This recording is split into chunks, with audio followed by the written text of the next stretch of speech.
হরে কৃষ্ণ। সকল ভক্তদেরকে জানাই কৃষ্ণ প্রীতি ও শুভেচ্ছা, বিনম্র প্রণাম। আজকে আমি গুন্নিচা মন্দির মহাজন লীলা বলবো। গুন্নিচা মাতা ছিলেন ইন্দ্রদ্যুম্নের পত্নী।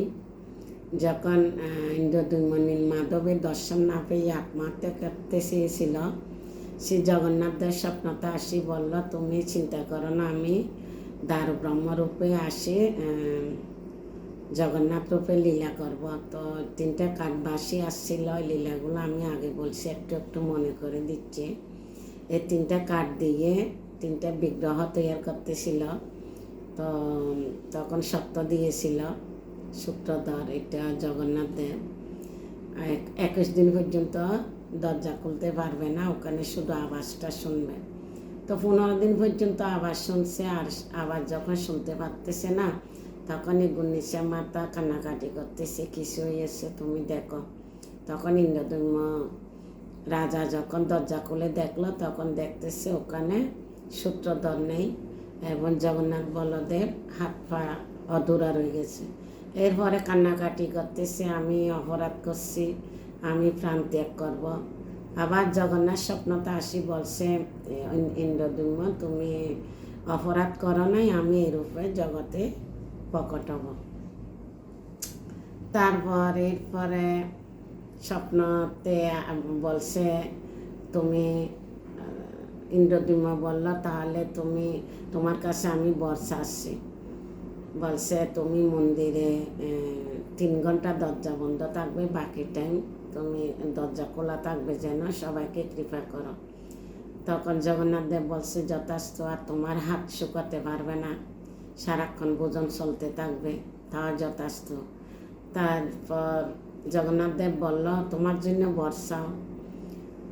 তার ইন্দ্রদ্যুম্ন রাজা বলল, প্রভু, যদি তুমি আমাকে বর দাও তাহলে আমাকে নিঃসন্তান করো, আমার কোনো যেন সন্তান না আসে। তখন জগন্নাথ দেব বলল, সবাই সন্তান চায়, তুমি কেন সন্তান চাও না? বলছে, প্রভু, যদি আমার সন্তান আসে তাহলে বলবে যে এটা আমার মন্দির, এটা তোমার মন্দির বলবে না, সেই জন্য আমি সন্তান চাই না। তখন এই গুন্নিচা মাতা কান্না করতেছে, তুমি কেন সন্তান চাও না? আমি নিঃসন্তান কীভাবে থাকবো? আমার শ্রাদ্ধ আদি কে করবে? তখন এই জগন্নাথ দেব কথা দিছিল, আমি করব, আমি তোমার সন্তান।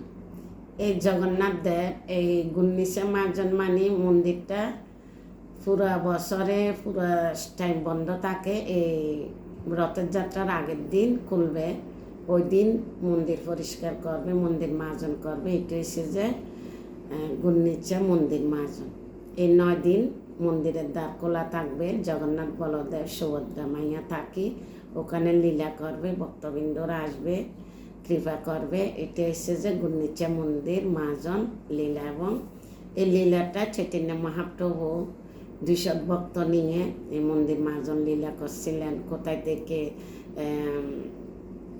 ইন্দ্রদ্যুম্ন সরোবর থেকে কিভাবে জল আনছে, রাজা কতটা ঝাড়ু দিছে, কতটা কলসি দিছে, কিভাবে সাফাই করছে, বড় বড় ময়লাগুলো আগে কিভাবে উঠাইছে, তার চৈতন্য মহাপ্রভু কিভাবে প্রশংসা করছে এক একজন।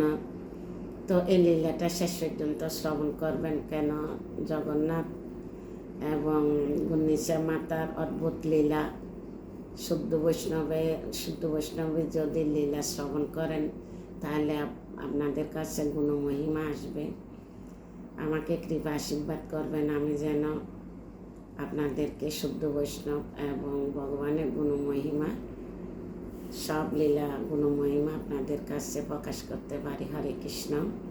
ওম অজ্ঞানং তিমিরান্ধস্য জ্ঞানং জন শলাকয়া চক্ষুরন্মীলিतं येन তস্মাৎ শ্রীগুরুবে নমঃ। শ্রী চৈতন্য মনোভীষ্টং স্থাপিतं येन ভূতলে স্বয়ং রূপ কদা মह्यं দদাতি স্বপদান্তিকम्।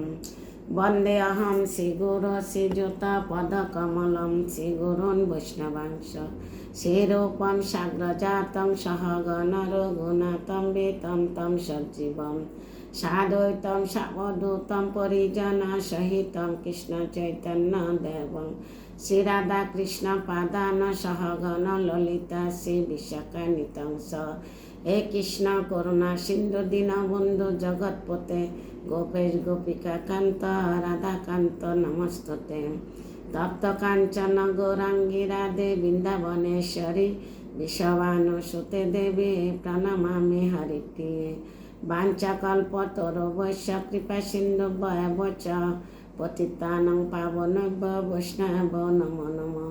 জয় শ্রীকৃষ্ণ চৈতন্য প্রভু নিত্যানন্দ শ্রী অদ্বৈত গদাধর শিবাসাদি গৌরভক্তবৃন্দ। হরে কৃষ্ণ কৃষ্ণ কৃষ্ণ হরে হরে, হরে রাম রাম রাম হরে হরে। নীলাচল নিবাসায় নিত্যায় পরমাত্মনে বলভদ্র সুভদ্রবং জগন্নাথায় তে নমঃ। হরে কৃষ্ণ। এক 19শে মার্জন হচ্ছে রথযাত্রার আগের দিন আরেকটি বিশেষ উৎসব রয়েছে 19শে মন্দির মার্জন।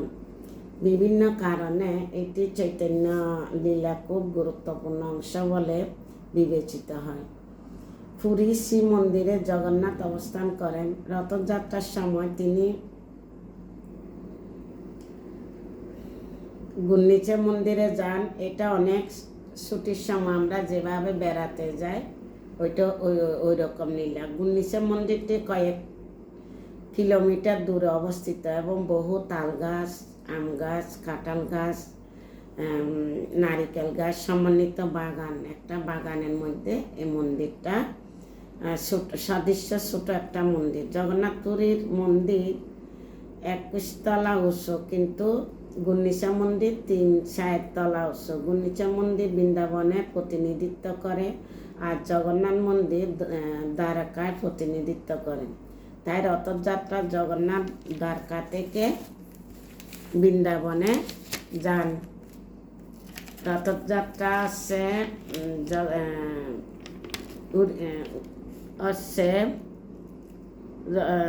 রথযাত্রা জগন্নাথ দ্বারকা থেকে বৃন্দাবনে যাবে। এই গুন্ডিচা মন্দিরটি সারা বছর খালি পড়ে থাকে।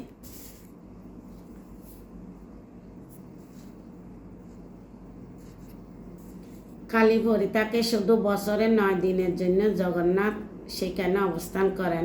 এই মন্দিরটি গ্রানাইট পাথর দিয়ে নির্মিত। জগন্নাথ মন্দিরের মতোই হাজার হাজার বছরের পুরানো।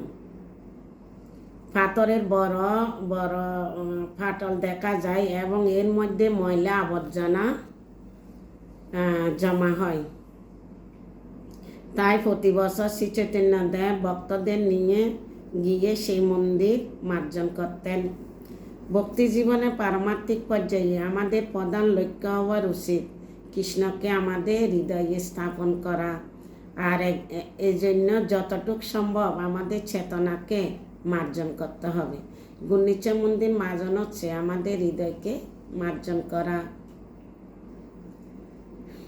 ভক্তরা রাজা তত্ত্ববাদনায় বললেন মহাপ্রভু গুন্ডিচা মন্দির মার্জন করতে চান এবং এই জন্য তিনি ঝাড়ু, জলের পাত্র, কাপড় প্রভৃতি জিনিস চেয়েছেন।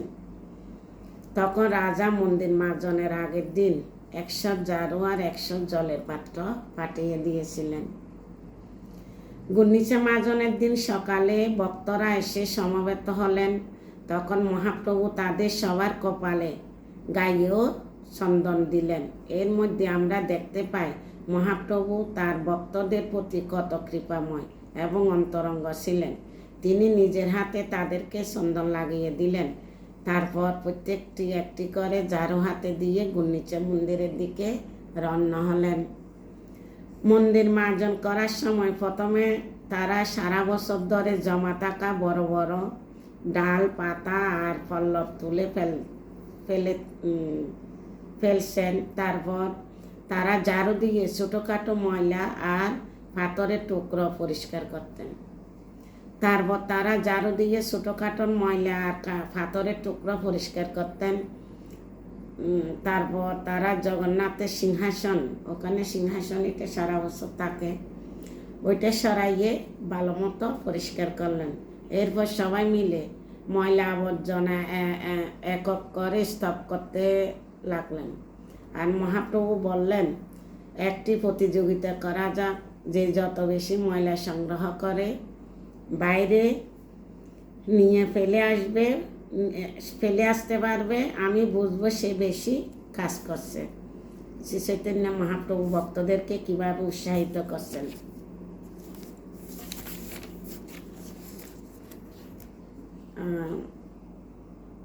প্রচণ্ড গতিতে সবাই প্রচণ্ড গতিতে কাজ করতে লাগলেন।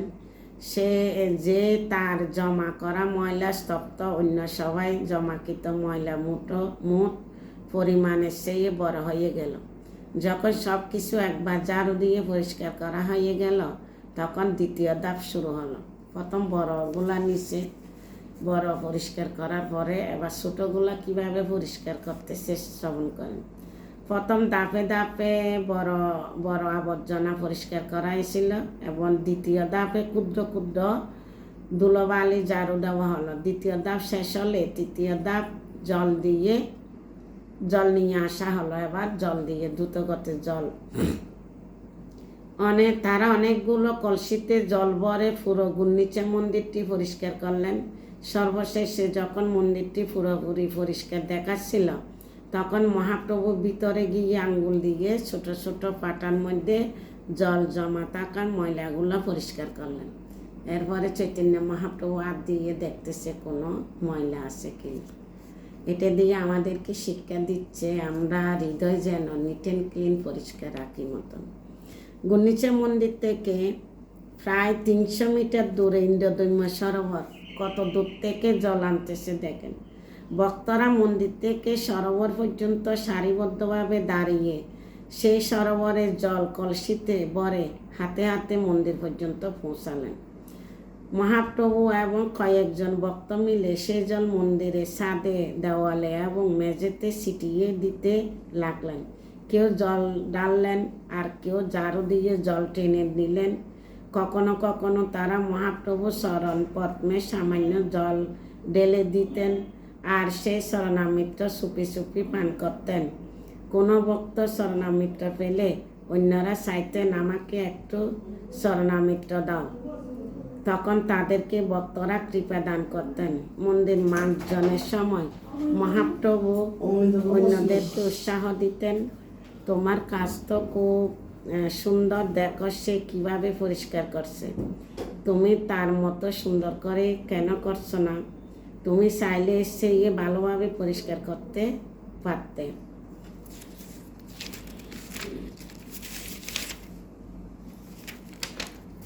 এইভাবে মহাপ্রভু দেখিয়েছিলেন কিভাবে ভক্তদেরকে উৎসাহ দিতে হয়। যদি কেউ ভালোভাবে সেবা করেন তাহলে আমাদের উচিত তার প্রশংসা করা। এই ভক্তটি কত সুন্দর করে ভগবানের সেবা করছে, এর মধ্যে অন্যরা আরও সুন্দরভাবে সেবা করার জন্য অনুপ্রাণিত করলেন। শ্রী চৈতন্য মহাপ্রভু যারা সেবা করতেছে তাদেরকে ভাগে ভাগে অনুপ্রেরণা দিচ্ছে, আনন্দ দিচ্ছে। ভক্তরা মন্দির মুছে পরিষ্কার করতে শুরু করলেন, কিন্তু তাদের কাছে যথেষ্ট কাপড় ছিল না। তাই অনেকে নিজের গায়ের কাপড় দিয়ে মন্দির মুছতে লাগলেন। এভাবে মন্দির মার্জন সম্পূর্ণ হলো। সব কিছু অত্যন্ত পবিত্র, শীতল আর সুন্দর লাগছিল, যেন স্বয়ং মহাপ্রভু হৃদয় থেকে প্রকটিত হয়েছে। মন্দির মার্জনের পরে দেখতেছে যে মন্দিরটা এত সুন্দর চকচক চমক দেখাচ্ছে, লাগে স্বয়ং মহাপ্রভু হৃদয় থেকে প্রকটিত হয়েছে। শিলা প্রভুপাদ বলেছেন যে মন্দির মার্জন করার সময় আমরা আসলে আমাদের হৃদয়টা মার্জন করি। মন্দির যারা মার্জন করে তারা চিন্তা করতেও আমাদের হৃদয় মার্জন করে। এই জড় জগতের কোটি কোটি জন্মে সঞ্চিত পাপ রাশি আমাদের হৃদয়ে অবস্থান করছে।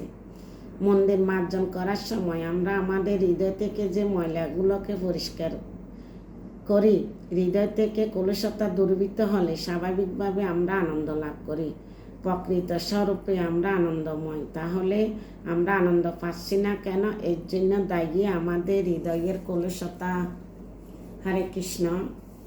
আমরা হৃদয়ের কলুষতা থাকলে আমরা কোনো কিছুতে আনন্দ পাই না, আমরা চিন্তায় সেজন্য ভক্তরা সবসময় আনন্দ কেন থাকে? কলুষিত মুক্ত হোক না, কিন্তু ভগবানের গুণমহিমা সারাক্ষণ যদি নিয়ে থাকে তাহলে আনন্দেই আনন্দ। তো ভগবানের নাম, দিব্য নাম যদি আমরা সারাক্ষণ জপ করি, বা ভগবানের শুধু নাম না, ভগবানের শুদ্ধ ভক্তের গুণমহিমা জপ, ভগবানের গীতা শ্লোক, ভাগবতমের শ্লোক, ভজন আদি সব কিছু একের পর এক যদি আমরা মনের মধ্যে রাখি, তাহলে আর আমাদের দুশ্চিন্তা আসতে পারবে না। মাইন্ড ফাঁকা রাখলে আমাদের এই দুশ্চিন্তাগুলো ঢুকে যাবে। হরে কৃষ্ণ। আজকে এতটুকু। গুন্নিচা মন্দির মা জনলীলা শ্রবণ করে আমাদের হৃদয়ে ময়লা দূরীভূত করেন, আমাদের হৃদয় পরিষ্কার করেন। সবার কাছে অনুরোধ রইল শ্রবণ করার জন্য। আর ভুল ত্রুটি হলে নিজের গুণে ক্ষমা করবে দিবেন এবং আমাকে কৃপা আশীর্বাদ করবেন, আমি যেন জগন্নাথের সব লীলাগুলো বলে দিতে পারি। হরে কৃষ্ণ। সবাইকে প্রণাম।